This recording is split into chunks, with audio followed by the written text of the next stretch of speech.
हमारी जो विदेश नीति है, ये विदेश नीति भारत को तो मजबूत करती ही है, लेकिन ये विदेश नीति ऐसी भी है कि जो भारत का दोस्त बनता है उसको भी मजबूती मिलती है, एक का साथी दोस्त मिलता है। और हम सब जानते हैं कि विदेश नीति का सबसे पहला जो असूल होता है, प्रिंसिपल होता है, वो यही होता है कि आपके दोस्तों की संख्या बढ़ती जाए और जो दुश्मन हो उनकी संख्या कम हो। और मैं समझता हूं कि भारत पिछले 11 वर्ष में ये दिखा चुका है कि हम रूस को अपना सबसे अच्छा दोस्त मानते हैं।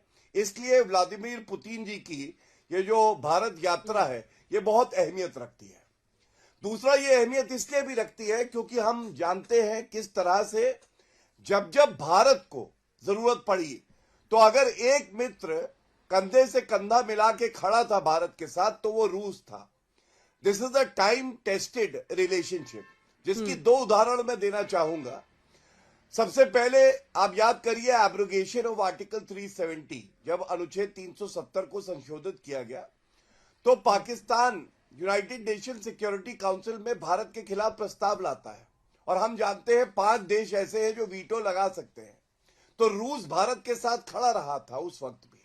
ये बहुत अहमियत रखता है क्योंकि इससे पता चलता है कि हमारे रिश्तों की प्रगाढ़ता क्या है।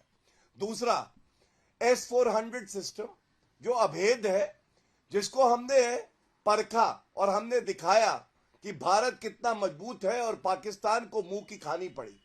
रूस ने पिछले 2.5 वर्षों से वे स्वयं युद्ध में है, यूक्रेन के साथ युद्ध चल रहा है, उसके बावजूद S-400 की डिलीवरी होती है और हम देखते हैं वो अचूक है और किस तरह से भारत की सैन्य शक्ति को मजबूत बनाते हैं। अब हमें एक बात और आगे की देखनी है, आगे क्या।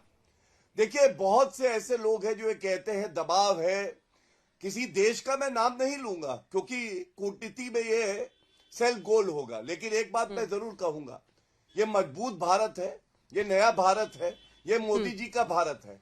140 करोड़ भारतीयों का आशीर्वाद है हमारे ऊपर। हमें किसी से दबने की आवश्यकता नहीं। जो भारत की जरूरत होगी हम हर देश से बात करेंगे और अपनी जरूरत के अनुसार जो हमें जरूरत है वो हम चीज लेंगे।